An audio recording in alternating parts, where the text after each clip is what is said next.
aucun problème. C'est bon. D'accord. Alors, Bezrat Hashem, on a maintenant dans le Likutei Halachot une halakha, une loi qui nous parle du remerciement. Comment remercier Hachem? C'est réglé dans certains cas précis, c'est réglé par des lois. Et c'est une loi la loi du remerciement, c'est une loi que Rabbi Nathan a étudiée simultanément avec un morceau de l'Ikouté Moharan qu'il étudiait à cette époque-là. Et donc il a fait la jonction entre les deux morceaux. Tu m'entends bien, hein? Moi, je t'entends très bien, oui. Bon. Alors, Rabbi Nathan, il a fait la jonction entre les deux morceaux.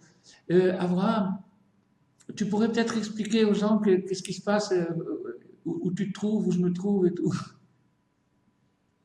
Ah oui, alors là, on est en train de faire le cours, mais on a trois points, si vous voulez. Moi, je suis en Ukraine, et le Rav Besançon, il est à Tel Aviv, et Non, voilà, vous êtes là où vous êtes. Mais on est tous ensemble, c'est-à-dire que moi, je vois le Rav Besançon, et lui aussi, il me voit. d'accord.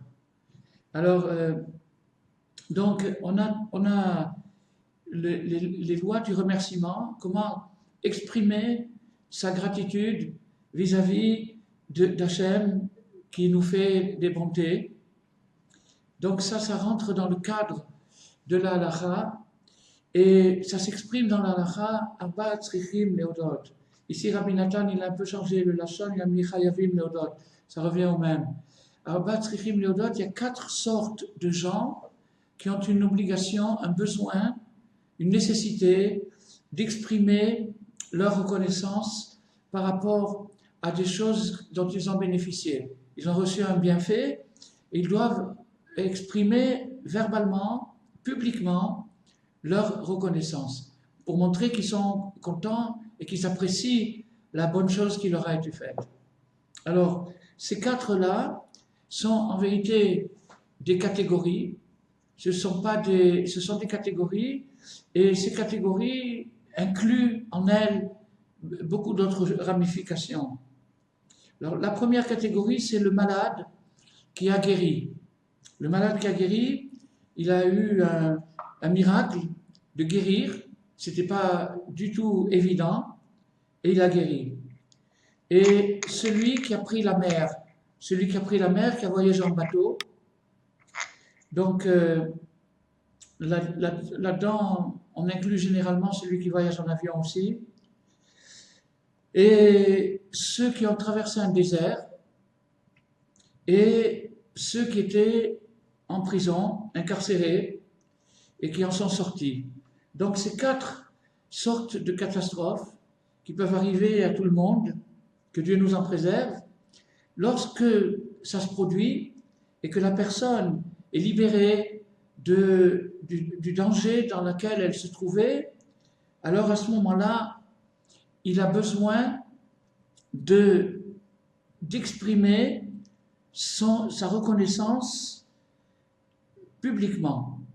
Alors, je vais expliquer un petit peu cette halakha, le besoin de cette loi, la raison, le sens de cette loi, c'est que, après on va voir, on le verra dans le détail en profondeur, mais en gros, la prise de conscience, c'est quand la Torah nous donne une prescription de dire merci publiquement, et ben, elle nous permet de renforcer notre prise de conscience, notre appréciation. C'est-à-dire, plus je vais le dire publiquement, plus je vais reconnaître devant les gens qu'il m'est arrivé un miracle, et plus ce miracle va rentrer dans mon cœur et me consolider, et peut-être aussi m'amener à des réflexions, à penser pourquoi ça m'est arrivé. Parce qu'en fait, le miracle, c'est l'aboutissement heureux, mais il aurait pu être autrement.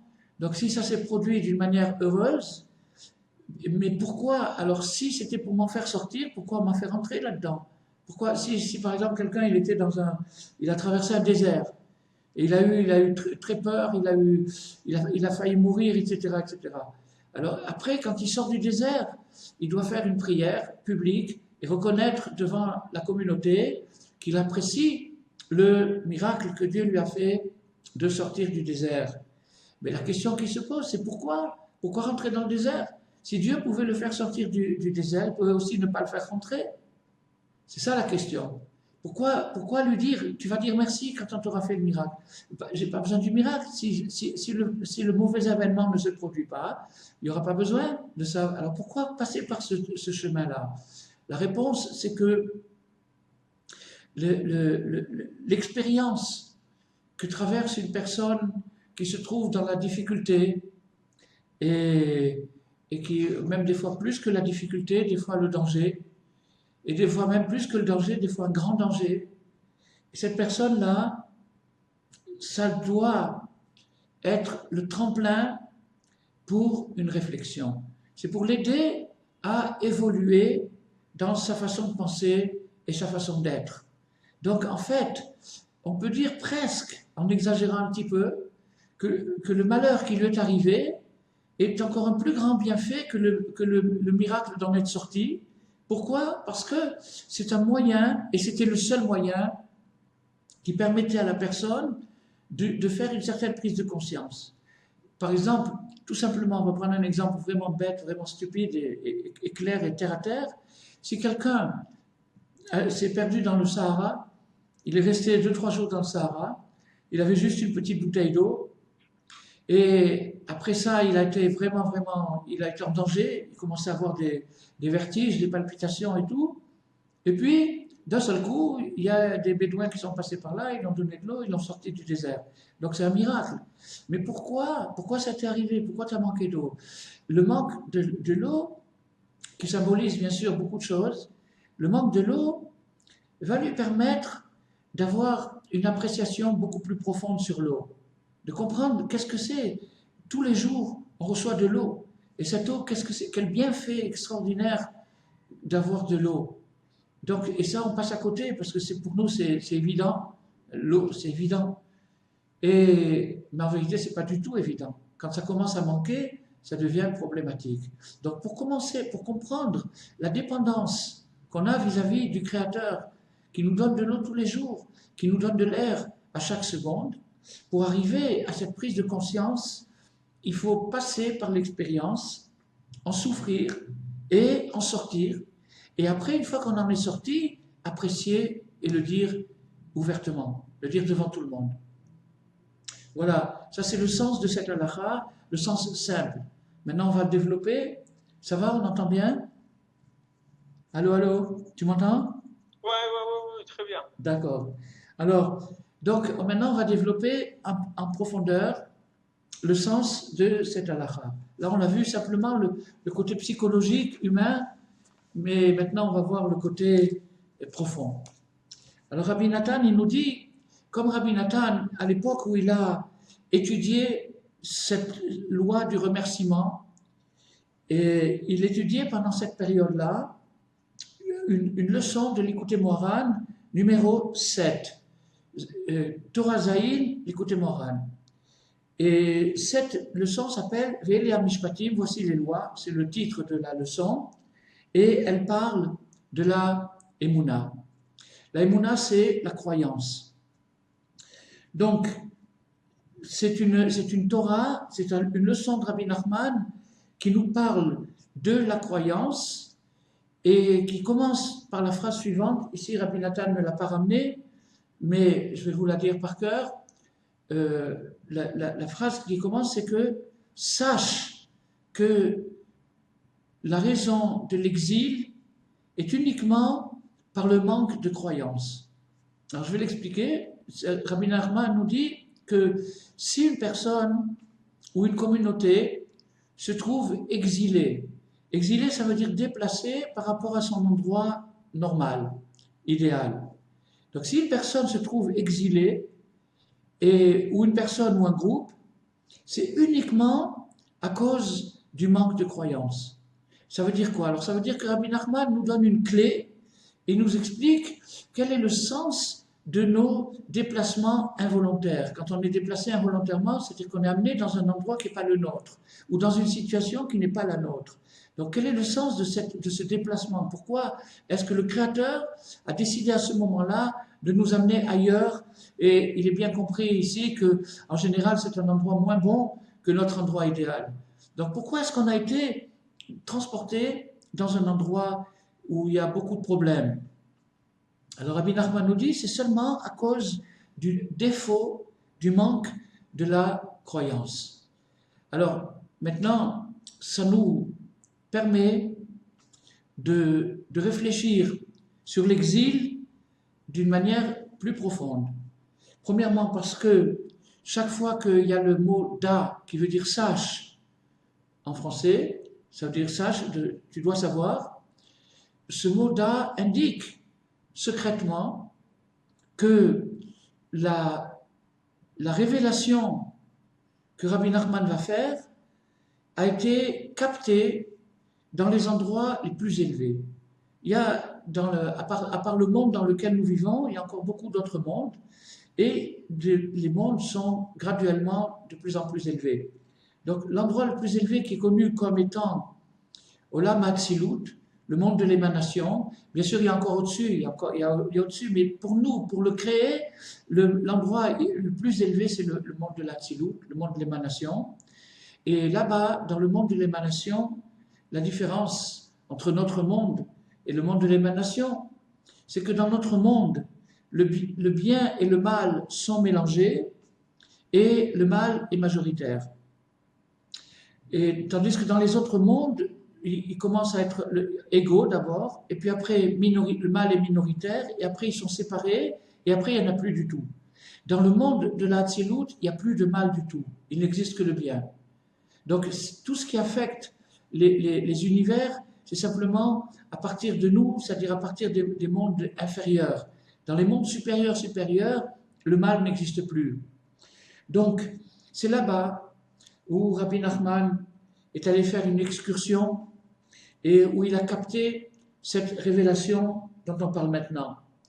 Donc il nous dit que c'est une clé dans la vie. Il nous dit que lorsqu'une personne se trouve déplacée par rapport à son contexte idéal, elle se trouve en exil, elle se trouve chassée de sa maison, chassée de son milieu, chassée de son pays, etc., ça s'appelle Galout, l'exil. Eh bien, c'est pour le manque de croyance. Ça veut dire quoi? Comme j'ai dit tout à l'heure dans l'introduction, ça veut dire, c'est pour permettre à cette personne à atteindre la croyance. Elle est défaillante chez lui, et c'est ça qui l'a amené à ça, et parce que ça l'a amené à ça, il doit comprendre que c'est là-dessus qu'il doit travailler. Il doit travailler à retrouver sa croyance. Bon, maintenant, une petite parenthèse à propos de la croyance. Vous avez remarqué que je n'employais pas le mot de la foi, parce que le mot de la foi est un mot plus ou moins qui peut s'interpréter à droite ou à gauche. Je préfère employer la croyance, bien que les deux veulent à peu près dire la même chose. Mais, donc, la croyance, c'est considéré comme l'un des pouvoirs spirituels, des pouvoirs mentaux et émotionnels. C'est-à-dire que Dieu a équipé chaque être humain d'une capacité d'accepter quelque chose qu'il n'a pas encore vérifié. Rabbi Nathan donne un exemple. Rabbi Nathan nous dit que s'il n'y avait pas la croyance, il n'y aurait pas de commerce. Le commerce est basé sur la croyance. Par exemple, il donne un exemple. Il dit, si par exemple quelqu'un dit que dans la ville de Odessa, le blé est à moitié prix, donc si quelqu'un veut faire des affaires, il va voyager en vitesse à Odessa pour essayer d'acheter du blé et de revendre après plus cher. Mais s'il ne croit pas, si chaque fois qu'on lui dit quelque chose, il ne croit pas ce qu'on lui raconte, il n'ira jamais là-bas, il ne prendra jamais de risques et naturellement, il ne pourra pas prospérer. Donc la croyance est vitale, elle est indispensable. Un autre exemple encore plus contemporain, et que personne ne peut nier cet exemple. Vous avez des gens qui se croient blasés ou cyniques et qui croient en rien du tout, ils ne croient pas à ça, ils ne croient pas à ça. Alors moi je leur pose une question, est-ce qu'il leur arrive de prendre l'avion? Ben, ils vont me répondre, bien sûr qu'ils prennent l'avion. J'ai dit, alors si vous prenez l'avion, vous avez confiance, vous croyez que tout le personnel qui a vérifié l'appareil savait faire son travail, était de bonne humeur ce jour-là et s'est pas trompé dans les roulettes. Sinon, il ne vaut mieux pas monter. S'il y a un problème, l'avion n'est pas bien réglé, ça risque d'entraîner des conséquences. Donc, je suis obligé de faire confiance. Je suis obligé d'avoir de la croyance. Voilà, et Rabbi Nachman va encore plus loin que ça. Il dit que à partir, si quelqu'un arrivait à éliminer la croyance de son cœur, c'est-à-dire à croire plus à rien, eh bien, il ne pourrait plus vivre. Parce que la vie, c'est aussi une immense croyance. On croit à ceci, on croit à cela, on croit être... Il y a des gens qui ont réussi à guérir de grandes maladies avec la croyance, en croyant qu'ils vont guérir. Eh bien, ça s'est produit. Donc, la croyance, c'est une des forces de l'âme. Une des forces de l'âme, c'est le fait d'accepter quelque chose que je n'ai pas pu encore vérifier moi-même. Bon, alors maintenant, seulement, Chisaron Emouna, un défaut dans la croyance, ça signifie que la croyance elle-même, elle peut être défectueuse, elle peut être manquante. Par exemple, on voit dans les rapports humains, on voit que des gens peuvent faire des affaires ensemble, s'associer pour un moment, etc. Puis à un moment, il y a l'un qui demande à l'autre, tu n'aurais pas 20 000 € à me prêter jusqu'à demain, je te les rends demain, il n'y a pas de problème. Ah ben écoute, tu sais, en ce moment c'est un peu dur, et puis je suis coincé à la banque, etc. Alors tu n'as pas confiance en moi? Mais si, j'ai confiance en toi, mais tu comprends, il y a des difficultés et tout. Donc il y a des degrés dans la croyance. Peut-être que pour 1 000 €, il aurait eu confiance en lui, mais pour 2 000 €, ça, il aurait commencé à réfléchir. Tout ça, c'est des degrés qui varient avec toutes les personnes, suivant le cas, l'endroit et la personne. Donc maintenant, pour nous, spirituellement, on considère que le fait de se trouver en exil par rapport à son point réel, là où on devrait être, eh bien ça vient d'un défaut de croyance. Ça veut dire que je dois savoir, à partir du moment où je subis une situation d'exil, je dois savoir qu'on me rappelle du ciel, c'est un signal qui me rappelle du ciel, attention, ta croyance est problématique. Il faudrait revoir ça, il faudrait faire une révision, réviser le problème de la croyance. Alors, Rabbi Nachman nous dit que la croyance, c'est la catégorie de la prière. Pourquoi c'est la catégorie de la prière? Parce que seulement à partir du moment où je crois, je me tourne vers Dieu. Je ne peux pas me tourner vers lui si je ne crois pas qu'il existe. Il faut que je croie qu'il existe pour me tourner vers lui, sinon je parle au mur. Donc si je veux parler à Dieu, je me tourner vers lui pour lui demander de l'aide, alors à ce moment-là, il faut que j'ai de la croyance. Donc, à partir du moment où on va déclencher la croyance, on va déboucher sur la prière. Parce que la prière, c'est une expression de la croyance. La personne qui prie, elle exprime sa confiance en se disant que Dieu peut tout faire, y compris le sauver dans cette situation. Alors, après ça, il y a un troisième enchaînement, c'est les miracles. Les miracles, alors là, si on va commencer à définir les miracles, on va rentrer dans une chose un peu complexe. Mais on va simplifier les choses pour notre... Ça va, Abraham? Ça va bien? Oui, très bien, très bien. D'accord. Alors, très bien. D'accord. Donc maintenant, les miracles, c'est en général, la définition d'un miracle, c'est un phénomène exceptionnel qui va contre les lois de la nature.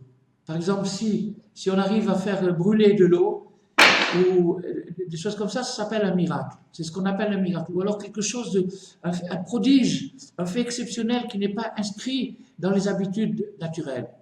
Mais il y a une autre sorte de miracle, ce sont les miracles permanents. Le miracle de la respiration, le miracle de la vue, le miracle de l'ouïe, le miracle de marcher, etc., etc. Ça aussi, c'est des miracles. Pourquoi? Parce qu'en vérité, il n'y a aucune différence. En vérité, il n'y a aucune différence. C'est aussi simple pour Dieu de faire apparaître un éléphant ici qu'un moustique. C'est exactement la même chose, il n'y a aucune difficulté de plus. Donc, la notion du miracle, on voit ça dans Hanouka. À Hanouka, le premier soir, ça s'appelle un miracle naturel. Parce qu'ils ont trouvé une fiole, ça arrive, on peut trouver quelque chose qui a été oublié. Donc c'est un miracle naturel. Par contre, le deuxième soir et les autres soirs, c'est quelque chose de surnaturel. C'est quelque chose qui s'est passé qui n'arrive jamais. Et Dieu l'a fait arriver. Donc maintenant, il y a ces deux sortes de miracles. Alors, mais les miracles, on les atteint, on les déclenche. C'est-à-dire qu'on déclenche une intervention spéciale de Dieu dans la situation par la croyance, par la foi et par la prière.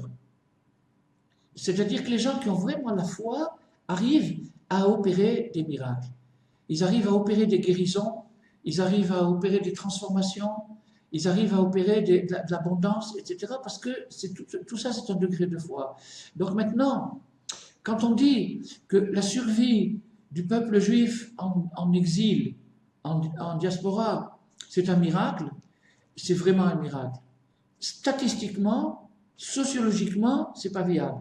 Impossible que pendant 2000 ans, une petite nation sans armes et sans terre puisse survivre alors qu'elle est attaquée en permanence, persécutée et poursuivie. C'est pas possible. Historiquement, c'est pas possible.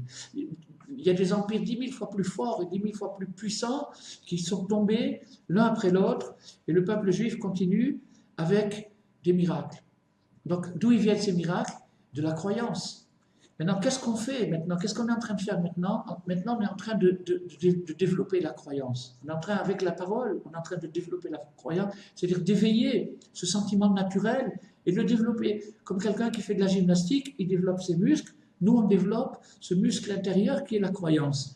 Et plus on va développer la croyance, et plus on va attirer à nous des miracles. On va transformer. Si quelqu'un ne croit qu'aux lois naturelles, eh bien, il va vivre dans un système scientifique. C'est-à-dire que s'il est malheureux, il est scientifiquement malheureux. Tant pis pour lui, il est scientifique. Mais si il est surnaturel, il va croire que tout peut se transformer, tout peut arriver, il n'y a pas de limite du tout, et à ce moment-là, il va attirer par cette croyance la réalisation des miracles. Alors, maintenant, la racine du miracle, c'est que de savoir qu'il y a un créateur qui crée le monde à chaque seconde. Le Baal HaTanya, il dit que dans la prière du matin, il dit le Mizrach, l'Orient d'aujourd'hui, c'est pas l'Orient d'hier, c'est un nouvel Orient, il n'a jamais existé. C'est un nouvel Orient qui n'a jamais existé. C'est très poétique pourquoi il a choisi l'image de l'Orient. Il doit y avoir une raison kabbalistique. Mais en vérité, c'est une image magnifique. Il dit, le soleil qui se lève le matin, la prière du matin, quand on fait la prière, qu'on est émerveillé par le lever du soleil, sache que ce lever de soleil n'a jamais existé. C'est pas le même soleil, c'est pas le même matin, c'est pas le même Orient, c'est quelque chose de complètement nouveau. Dieu refait à chaque instant l'œuvre de la création. Donc, du fait qu'il a refait, il peut transformer à sa guise. Comme il veut, à chaque instant, il peut transformer. Donc maintenant, l'essentiel de la prière, de la croyance et des miracles, c'est dans la terre d'Israël. Alors, bon, maintenant, dans la terre d'Israël, c'est-à-dire la terre d'Israël.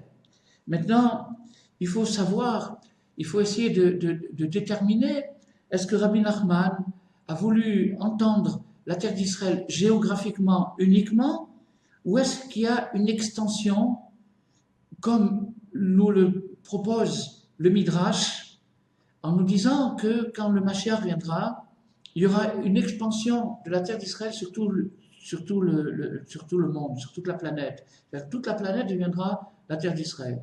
Qu'est-ce qui caractérise la terre d'Israël? C'est la croyance.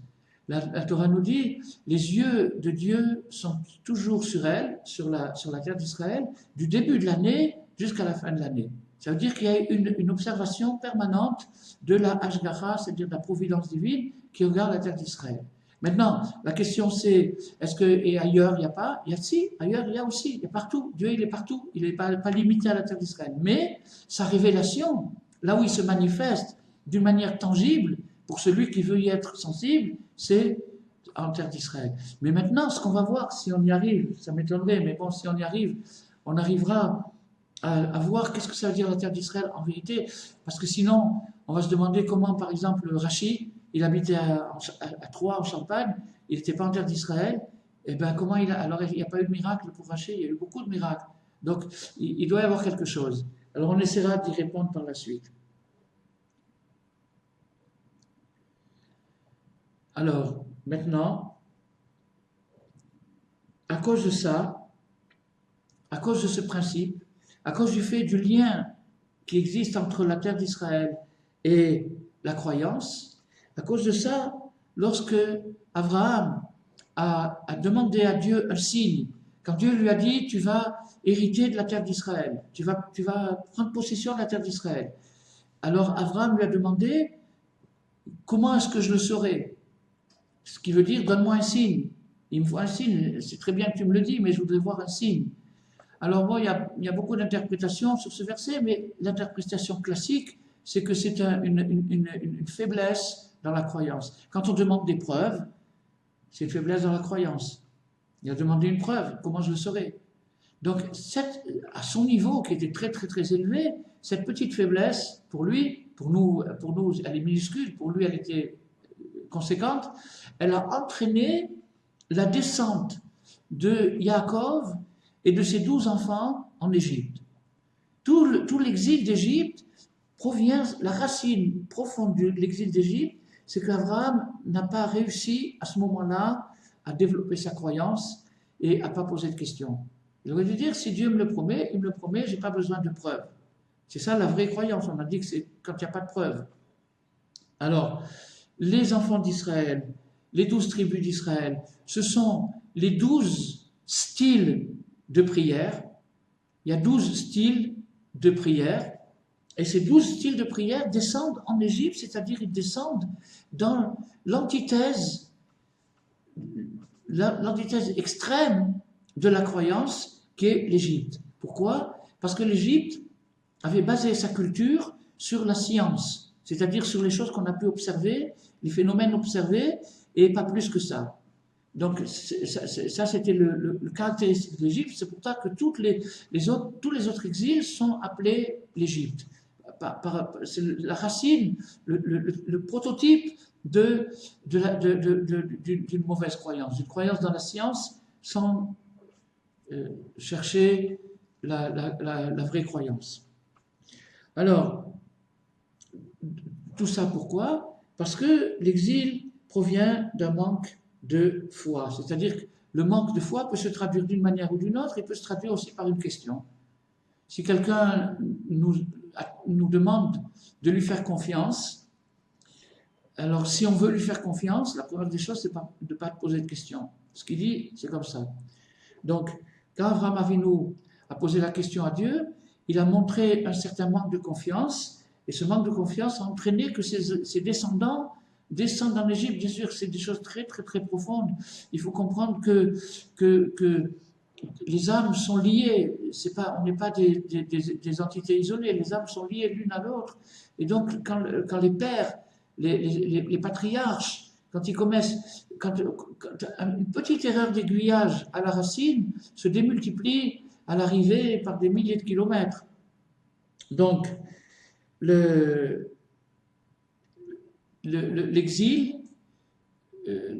d'Égypte, c'est un exil très très très pénible, très dur.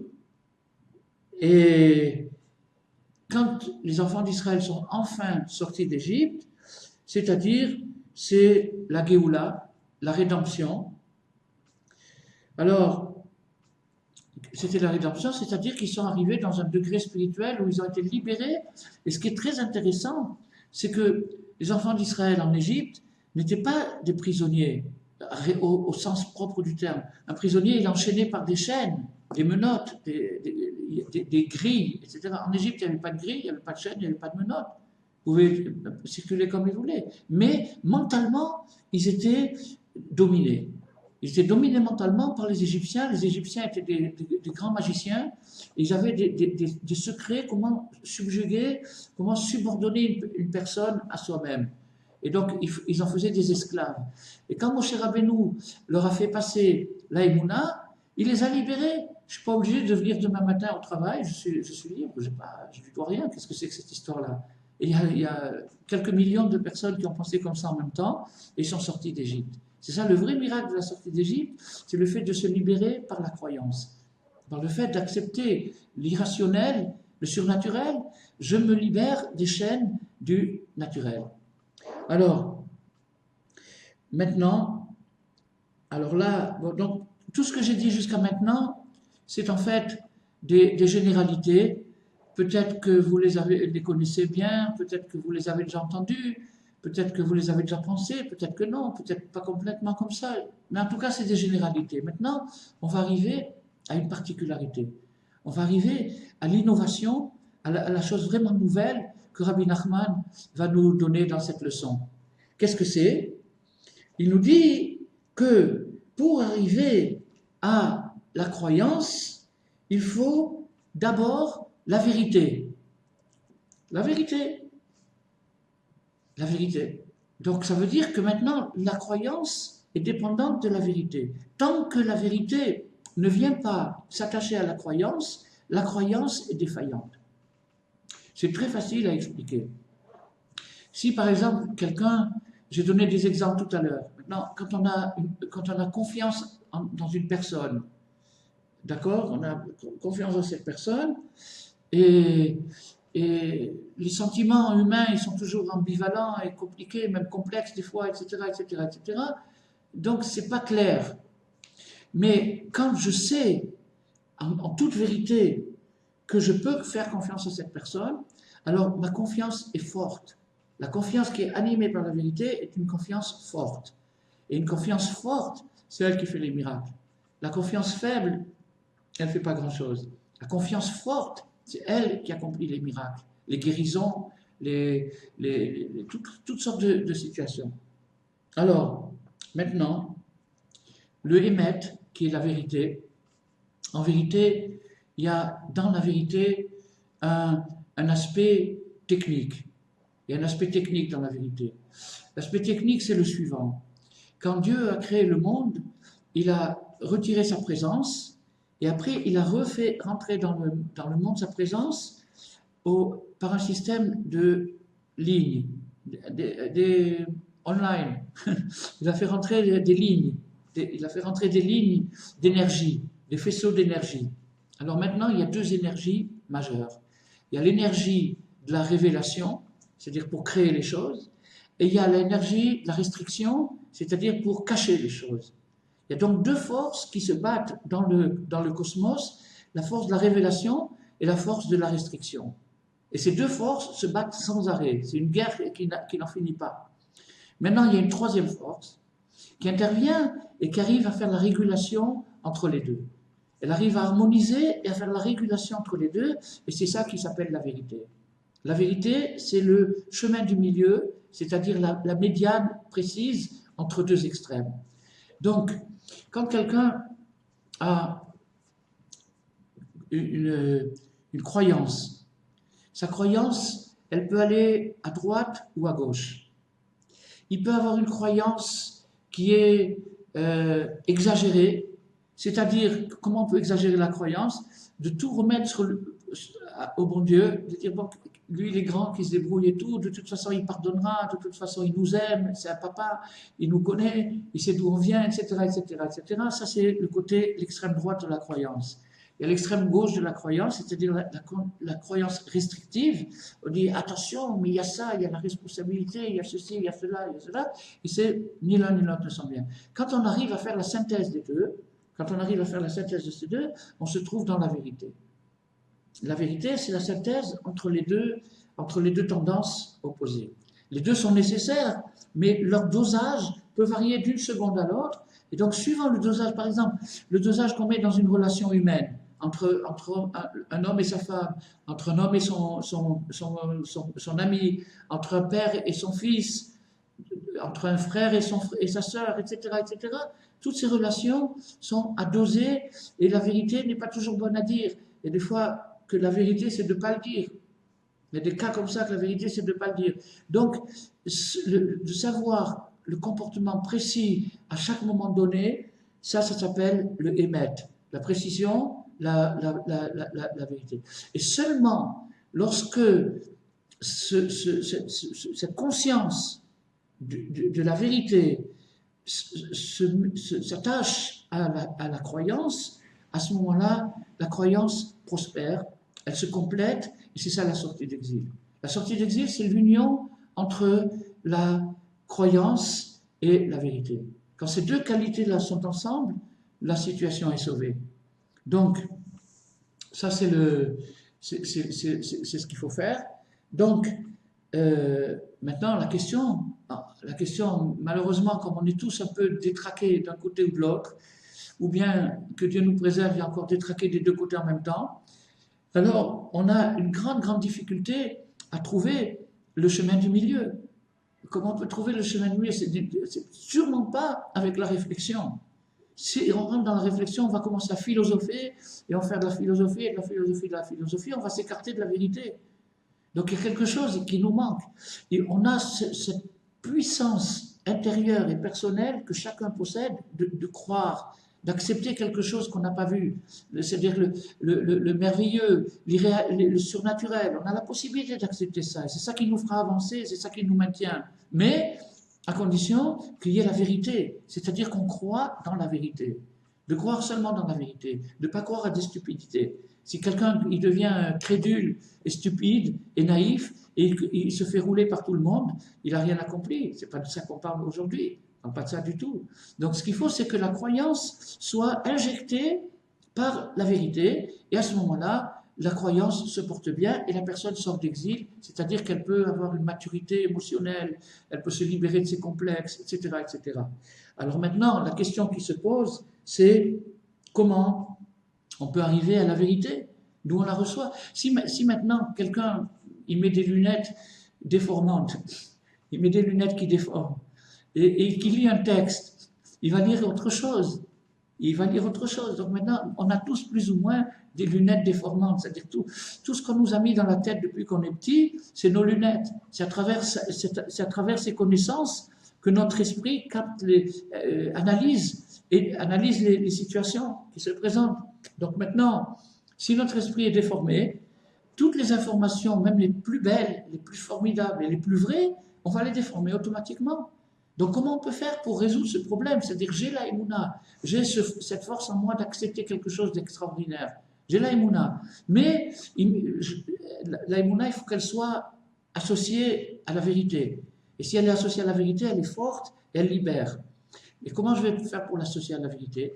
Rabbi Nachman nous dit, c'est en se rapprochant des justes authentiques, des tzadikim amitim. Si je me rapproche des justes authentiques, eux, ils ne vont pas me dire la vérité. Ils ne peuvent pas me le dire, parce que s'ils me la disent, je vais la déformer. Tout ce qu'ils vont me dire, je vais le déformer. Traduction simultanée. C'est ce qu'ils me disent, je vais en faire le contraire. Alors, qu'est-ce que c'est? Alors, Rabbi Nachman nous dit, par le fait de fréquenter les tzadiks, et par le fait d'accepter ses conseils, des conseils de comportement, à travers ces conseils de comportement, il va nous faire passer une lumière de vérité. C'est pas qu'il va nous expliquer des trucs, il va nous faire passer une lumière de vérité, quelque chose de profond qu'on va sentir, ça c'est vrai, ça c'est la vérité. Alors ça, il n'y a que le tzaddik. Pourquoi il n'y a que le tzaddik? On n'a pas parlé simplement d'un tzaddik ordinaire, on a parlé du tzaddik authentique, c'est-à-dire qui lui possède la vérité. Le tzaddik qui possède la vérité a le pouvoir de réduire la vérité jusqu'à un petit rayon de lumière qui me fait passer dans mon cœur si moi j'ai réussi à accepter son message. C'est-à-dire que si je me suis dit, bon, je vais faire ce qu'il me dit, alors à ce moment-là, je reçois un rayon de vérité.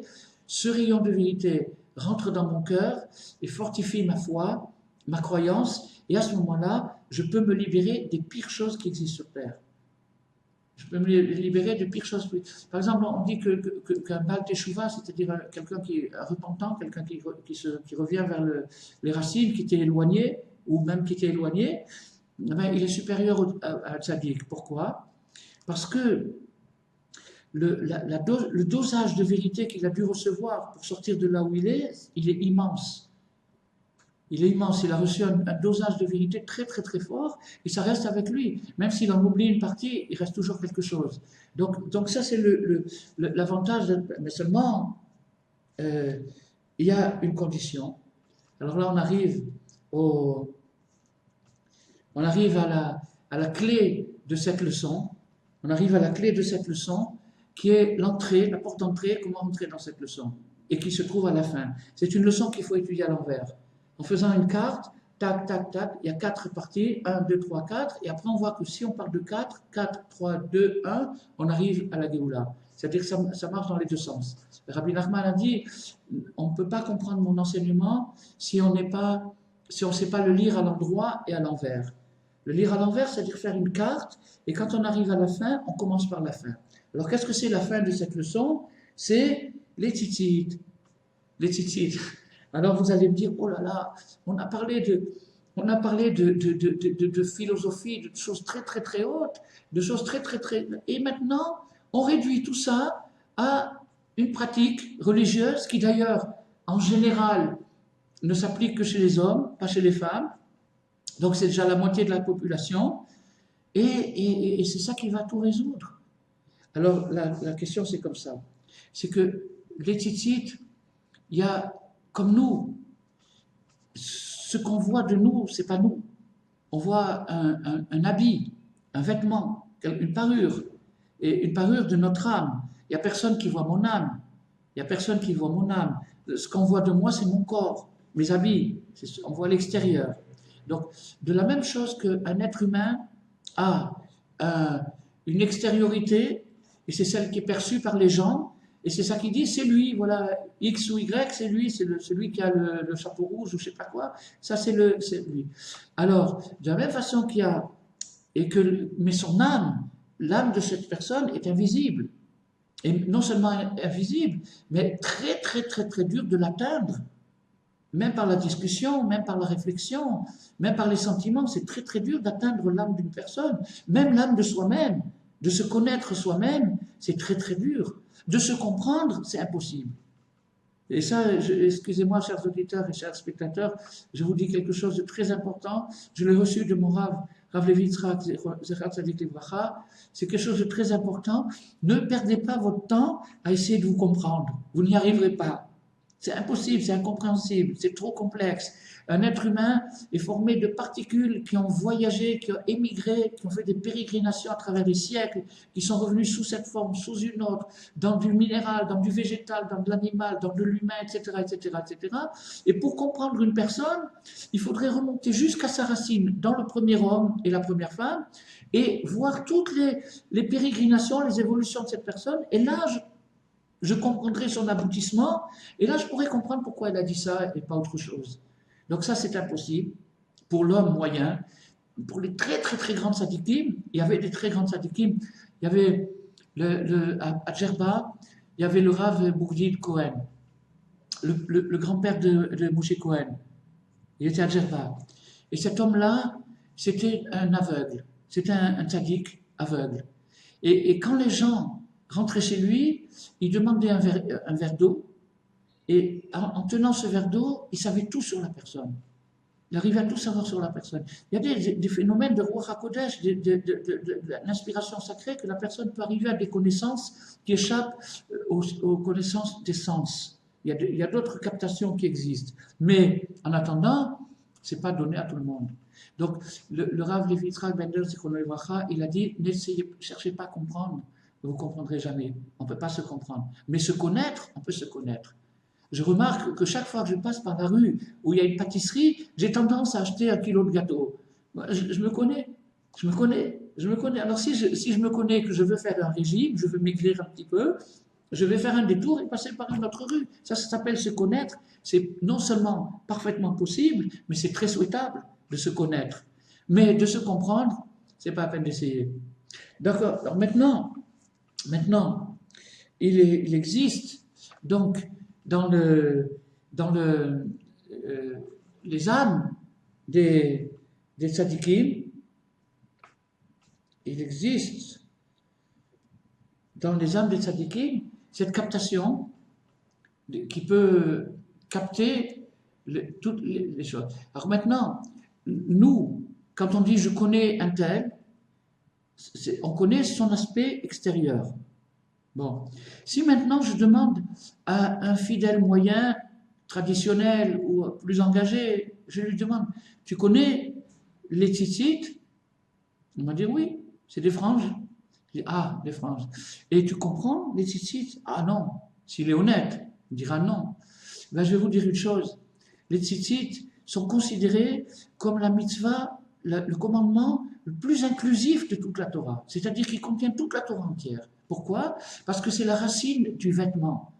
La racine du vêtement, c'est les tzitzit. La racine du fait que Dieu est capable d'habiller son message dans des mots, dans des pensées, dans des actions, ça c'est le tzitzit.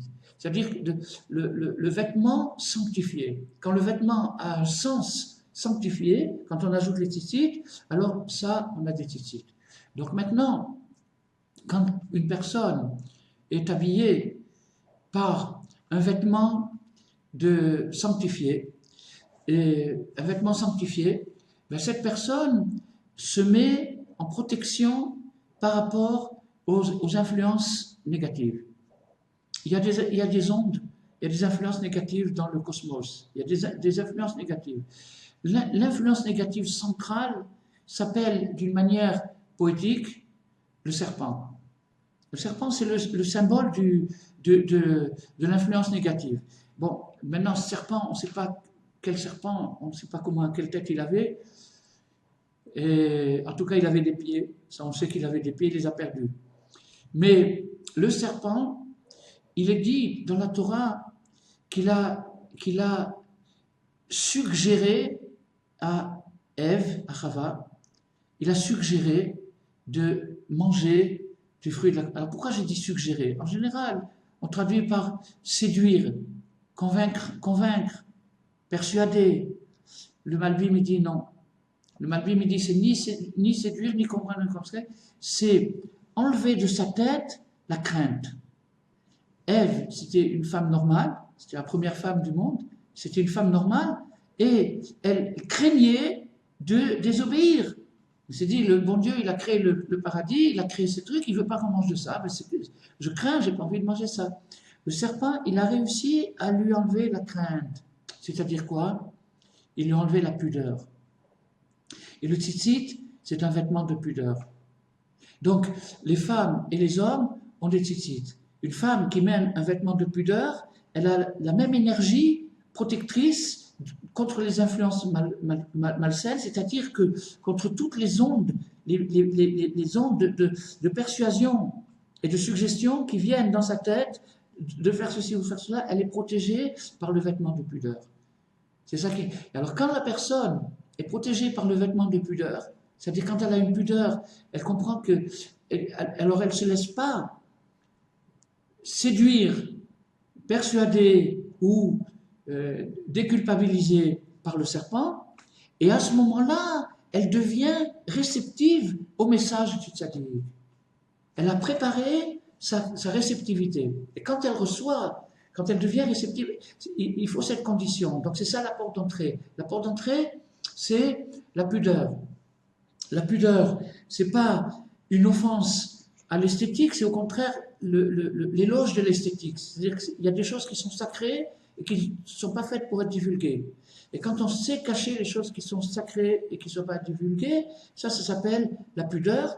Donc les femmes et les hommes, Ushvu Isha Leish, rappelez-vous dit dans cette Torah, l'homme et la femme ont été mis à égalité, c'est-à-dire que les deux, ils ont leur tzitzit. Un, c'est avec des franges, l'autre, c'est sans franges, et encore qu'elle peut avoir des franges si ça lui fait plaisir, mais ce n'est pas les mêmes franges. En tout cas, les deux ont la même fonction, c'est un vêtement de pudeur qui crée un isolement, une protection contre les influences négatives.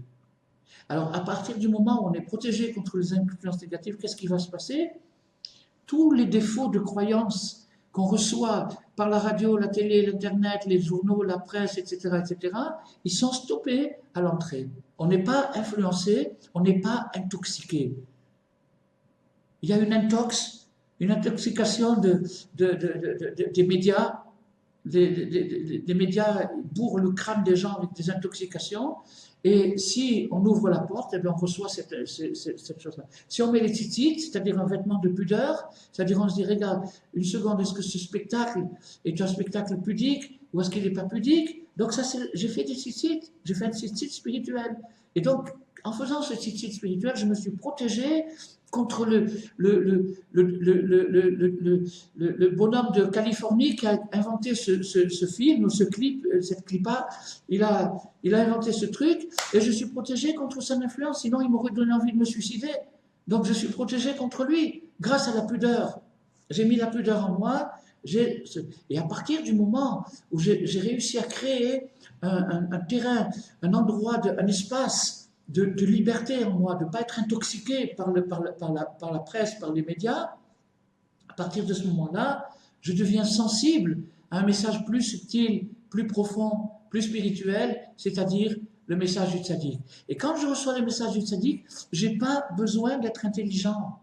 On ne m'a pas demandé d'être intelligent. Je peux être une intelligence moyenne, un quotient intellectuel moyen ou en dessous de la moyenne, c'est pas lié à ça. C'est lié au fait d'avoir confiance, de dire, voilà, le tzaddik, lui, il a atteint la vérité, je vois qu'il a atteint la vérité quand j'étudie son enseignement, et du moment qu'il a atteint la vérité, il va pouvoir me faire passer des rayons de confiance. Et ces rayons de confiance, qu'est-ce qu'ils vont faire? Ils vont me alimenter ma croyance et renforcer ma croyance et me permettre de faire le tri là où il faut le faire. Alors, voilà. Alors donc, si vous voulez, la Géoula, la rédemption, la libération dépendent de nous. Chacun peut faire sa libération, peut se libérer, en partie au moins. Il n'est pas obligé d'être esclave toute sa vie. Il n'est pas obligé d'être assujetti à tel ou tel pouvoir, à telle ou telle forme de truc. Donc c'est quelque chose de truc. Maintenant, d'une manière générale, on peut extrapoler et comprendre ça. Alors maintenant, on va faire encore un petit morceau. On peut faire un petit morceau encore? Abraham, on fait encore un petit morceau? Bon. Alors, oui, c'est bon, on est bien, bon, ça marche, il faut profiter. D'accord.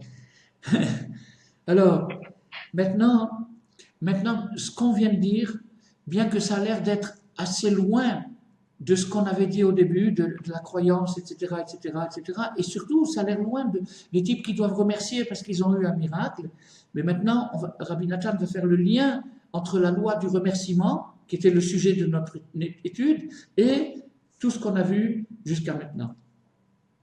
Alors Rabbi Nathan nous dit, c'est ça la bénédiction pour remercier des miracles. Car il faut remercier et bénir Dieu sur les miracles afin de révéler la foi dans le monde. Alors qu'est-ce que ça veut dire révéler la foi dans le monde? Révéler la foi dans le monde, ça veut dire que j'ai dit tout à l'heure qu'il y avait deux forces, la force qui révèle et la force qui cache. Et elles sont en guerre. Je deviens un soldat de la force révélatrice. Je deviens un soldat de la force révélatrice, c'est-à-dire je choisis mon camp, je m'engage dans la force révélatrice, c'est-à-dire je veux faire savoir aux gens que Dieu fait tout et renouvelle le monde à chaque instant et leur faire passer cette chose-là. Pourquoi? Parce que je sais qu'avec ça, je vais les libérer. Donc je veux faire ça. J'ai décidé de faire ça. À ce moment-là, j'aurais propagé la foi, j'aurais propagé la croyance dans le monde pour savoir, pour faire savoir et pour être convaincu encore plus profondément que Dieu mène le monde dans sa bonté et qui change la nature. Et c'est quoi?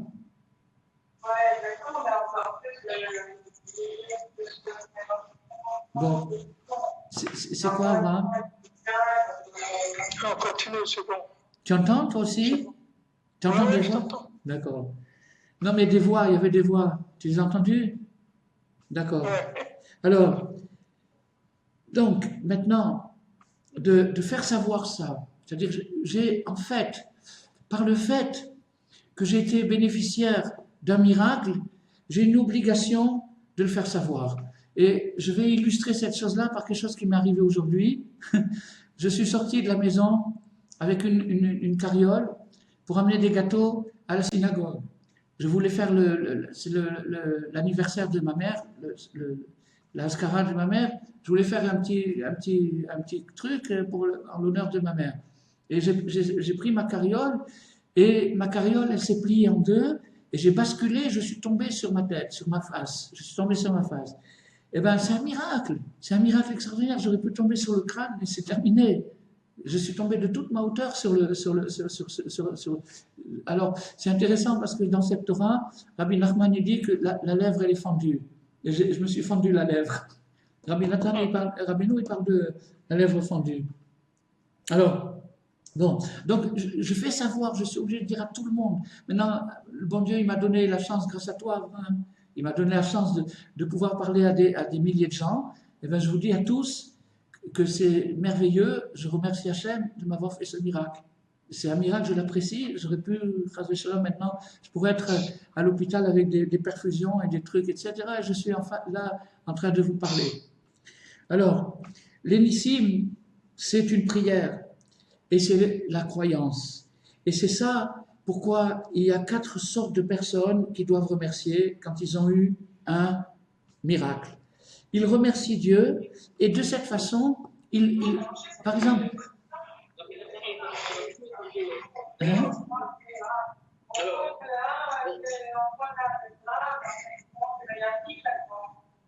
Non, j'entends pas. Alors, ah, d'accord. Alors maintenant, à partir du moment où j'ai reçu ce cadeau, j'ai reçu un cadeau d'avoir un miracle, j'aurais pu me faire très très mal, et ça s'est limité à la lèvre elle s'est fendue, il m'a transformé ça s'appelle Prita Sivvate, c'est un truc très très profond, on en parlera peut-être un jour, mais c'est un truc magnifique. En tout cas, ça s'est arrêté là, j'ai même pas eu de vertige, alors que d'habitude j'ai des vertiges, j'ai pas eu de vertige, donc je dois le dire, j'ai une responsabilité, j'ai reçu un cadeau, je le partage. Je partage avec tous ceux qui veulent entendre que c'est extraordinaire, que Dieu fait des miracles à chaque instant. Alors, grâce à ça,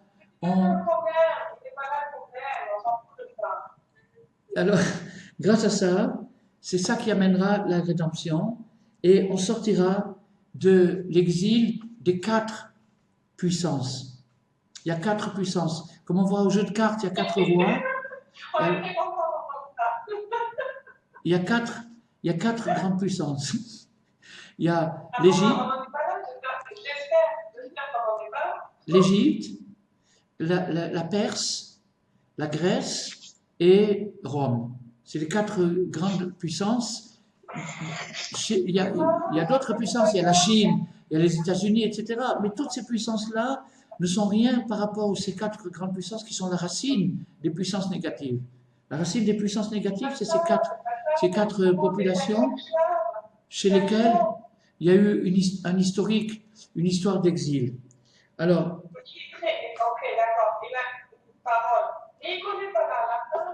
maintenant, l'essentiel de la foi, c'est l'essentiel de l'exil.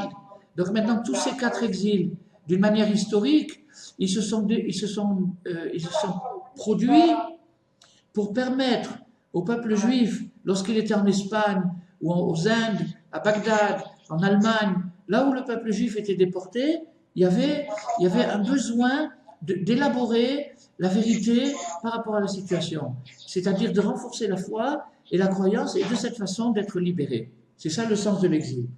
Alors donc maintenant, les 4 bonhommes, les 4 sortes de personnes qui doivent remercier pour leur miracle, c'est eux qui annulent les quatre royaumes. Ces 4 personnes-là, chacun correspond à un genre de catastrophe. Et celui qui a été en prison, alors lui, on va voir Rabbi Nathan va nous dire. Donc, ça, car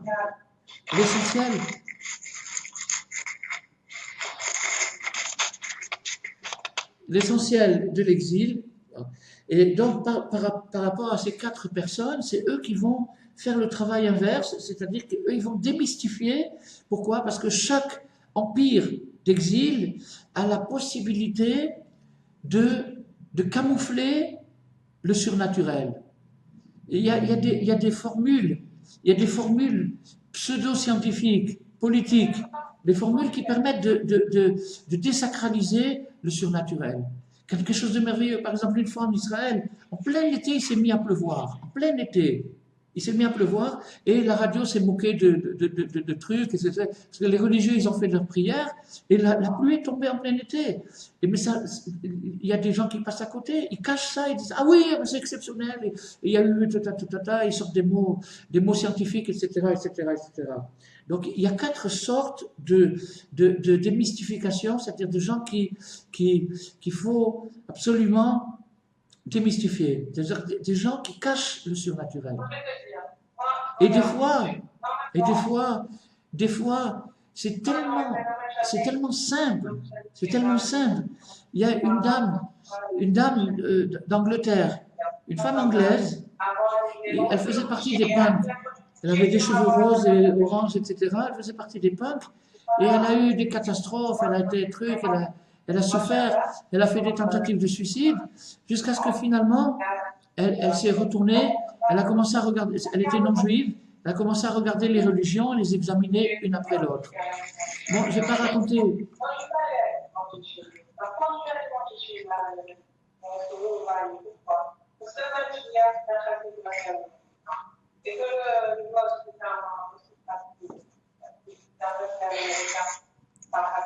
Abraham, qu'est-ce que je fais? Tu entends la voix qui parle? Tu entends? Qu'est-ce qu'on fait? J'entends, oui, j'entends. Il y a des moments, il y a des fois une petite interruption, mais des fois ça. Bon, alors on fait ce qu'on peut. Alors donc cette dame, je ne vais pas raconter toute l'histoire, elle est longue, mais cette dame-là, finalement, elle était punk et elle était athée. Elle se disait athée. À un moment, elle a fait partie d'extrême gauche. Après, elle est allée chez les bouddhistes, chez les Krishna, elle a essayé toutes les religions. Et après, elle a fini par venir en Eretz. Elle est tombée amoureuse du pays, de la population. Ça lui a plu sentimentalement. Elle a voulu se convertir parce qu'elle aimait les gens. Mais elle croyait pas que Hachem existe. Elle croyait pas à la Torah. Elle croyait pas à la Bible, rien du tout. Mais elle a aimé la population. Alors, on lui a dit, écoute, si tu veux te convertir, il faut aller voir le rabbin, etc. Donc bon, je raconte en vitesse. Et les rabbins, ils lui ont dit, mais madame, vous croyez même pas en Dieu, qu'est-ce que vous voulez vous convertir? La base de la religion, c'est la croyance, et vous n'y croyez pas. Eh bien, je ne sais pas comment elle a réussi, mais d'un seul coup, elle a une pirouette, un volte-face, et elle arrive, c'est elle qui écrit son histoire, elle arrive à te faire comprendre qu'elle avait déjà la foi, mais elle ne le savait pas. Elle avait cette croyance au fond d'elle-même, elle croyait qu'elle était athée parce qu'on lui avait dit ceci, cela, et d'un seul coup, elle est partie comme une bombe. Aujourd'hui, c'est une femme qui fait des cours, qui fait des articles, c'est une femme extraordinaire, elle a 7 enfants, et tout, mais tout simplement parce qu'elle ne savait pas qu'elle avait la croyance au fond d'elle-même. Et quand ça germé, c'était tellement magnifique, et elle est rentrée dans une très grande conviction et tout, comme ça, en un clic. Alors, donc maintenant, il faut révéler la croyance dans le monde. La vérité. Oui, la vérité. La vérité. Alors, non, la vérité, c'est... Comment? Tu as dit un mot de vérité. Ce mot de vérité vérité. Bloqué la croyance. Non, c'est-à-dire que sans la vérité, la croyance est défaillante. Ça ne veut pas dire qu'elle n'existe pas. Il y a ce qui s'appelle la Emouna, la croyance. Emouna Shlema, c'est la croyance parfaite, intégrale. Donc, sans la vérité, la croyance n'est pas intégrale. Elle existe, c'est mieux que rien, c'est même très bien, mais ce n'est pas suffisant. Maintenant, quand on veut qu'est-ce que ça veut dire que ce n'est pas suffisant? Ce n'est pas suffisant pour faire des miracles. Si tu veux en plus faire des miracles, il faut qu'il y ait la vérité dedans. Il faut qu'il y ait la vérité. Mais cette dame-là, oui. Cette dame, ouais. Là, elle ouais. C'est une croyante.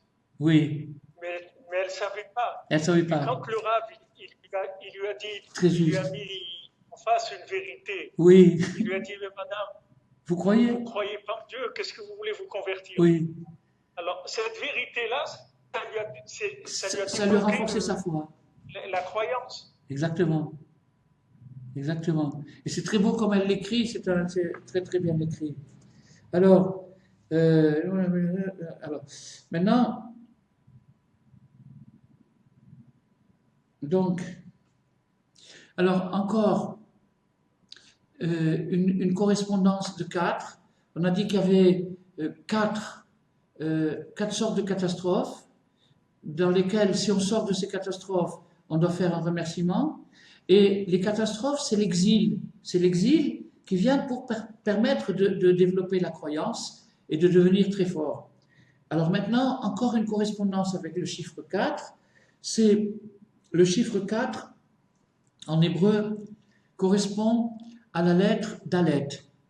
La lettre Dalet, c'est la quatrième lettre de l'alphabet, et donc elle correspond au chiffre 4. Maintenant, la lettre Dalet, qui est écrite dans la Torah en gros, plus grande que les autres lettres, c'est dans Echad, Shema Israël, Hashem Elokeinu, Hashem Echad. Le Dalet de Echad, il est le plus grand. Alors, la Kabbalah, le Zohar, nous dit que le Dalet, l'extrémité à droite du Dalet, c'est le Tzadik. Donc, ça veut dire que la clé des quatre, elle se trouve chez celui qui est le point, ce point-là, Kutso de Hod Dalet, le Tzadik. Alors, pourquoi? Parce que le maintien de la croyance, c'est le Dalet de Ira, c'est-à-dire de croire dans l'unicité d'Hachem. Qu'est-ce que ça veut dire l'unicité d'Hachem? Ce n'est pas des mots, c'est une réalité. L'unicité d'Hachem, ça veut dire que Hachem est partout, dans tout, et il n'y a pas de phénomène isolé, et il n'y a pas d'intermédiaire. Il n'y a pas d'intermédiaire, il n'y a pas de phénomène isolé, il est partout et dans tout. Ça, c'est dans le mot Echad. Le mot Echad, c'est l'unification qui nous dit que tout est un. Et tout est un et tout est Hachem. Donc, dans ce mot Echad, il y a le petit point du Dalet, le petit point du Dalet, le côté droit du Dalet. Ça, c'est le Tzadik. Pourquoi c'est le Tzadik? Parce que c'est lui qui a atteint cette place-là. Il a réussi à être inclus dans l'unité. Il arrivait à s'inclure dans l'unité, c'est-à-dire qu'il n'y a plus du tout de séparation entre Hachem et lui. Il a une unité dans son cœur, il ne sépare plus les choses et ça. Et lui est le seul qui peut enseigner la vérité et donc nous renforcer dans notre croyance. C'est pourquoi les quatre tzitzit, grâce auxquels, alors on revient aux tzitzit avec leur signification symbolique, c'est-à-dire leur signification symbolique, c'est-à-dire un vêtement de pudeur, et leur signification au sens propre, c'est-à-dire un talit. Alors, grâce à ça, on fait tout le phénomène de la foi. Car grâce au tzitzit, aux vêtements de pudeur, en vérité, tzitzit, le mot tzitzit en hébreu, il veut dire Metzitz Minacha Hakim, quelqu'un qui regarde, un observateur. Et donc, le tzitzit, c'est le sens de l'observation rectifié. C'est-à-dire, c'est la disposition d'un être humain à se concentrer visuellement sur ce qu'il faut se concentrer, voir ce qu'il faut voir, à l'exclusion de ce qu'il ne faut pas voir. Et ça, on arrive au tzaddik, qui est la vérité, et donc à la émouna.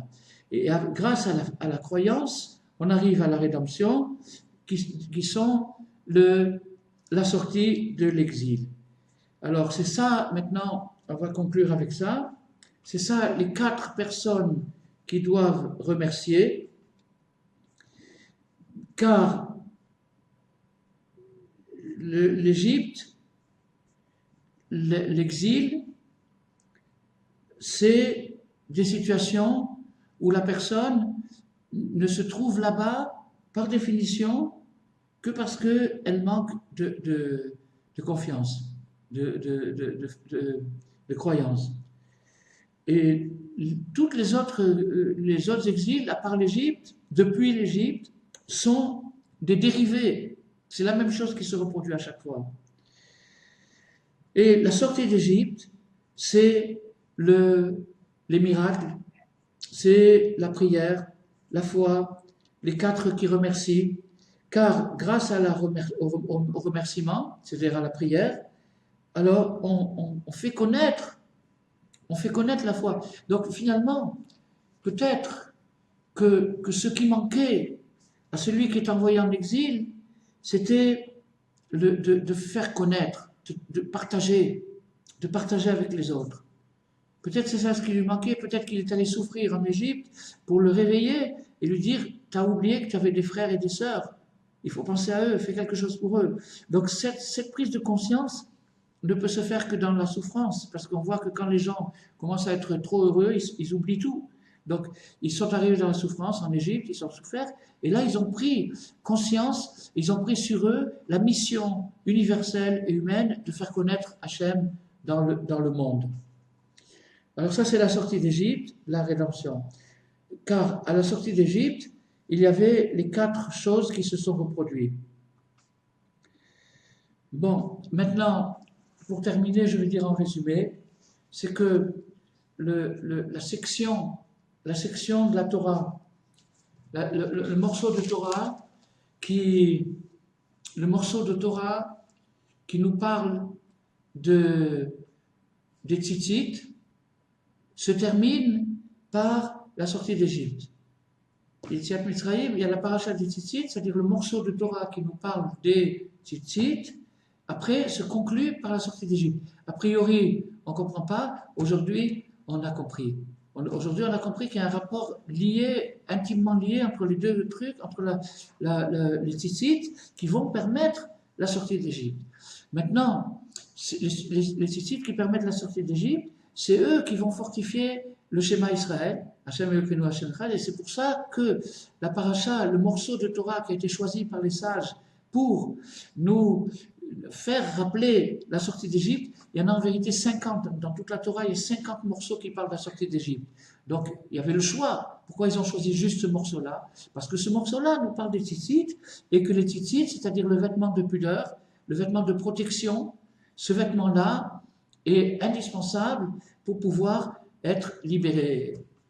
On voit par exemple au niveau du comportement que quand quelqu'un est assujetti à la culture, alors il subit la fluctuation des modes, des caprices, etc., etc., etc. Et il y a des gens chez qui ça devient un véritable esclavage. C'est-à-dire qu'ils investissent du temps, de l'argent, des forces et des sacrifices pour pouvoir être dans le vent, pour être dans le coup. Alors ça s'appelle l'Égypte. Ça, c'est vraiment l'Égypte. C'est l'Égypte. Mais grâce à la paracha des tzitzit, grâce à une réflexion plus profonde sur le vêtement en général et sur l'aspect profond du vêtement et l'aspect sacré du vêtement, le tzitzit c'est un aspect sacré, alors à ce moment-là, on arrive à la libération. Alors je souhaite à chacun et à chacune qu'on soit bien vite libérés de toutes nos chaînes qui nous enchaînent et qu'on arrive à être heureux, libérés, chanter, danser. Amen. Voilà. Toda Rabba, Rav Yitzhak, on remercie le Rav Besançon. Je ne sais pas si vous m'entendez, on remercie le Rav Besançon.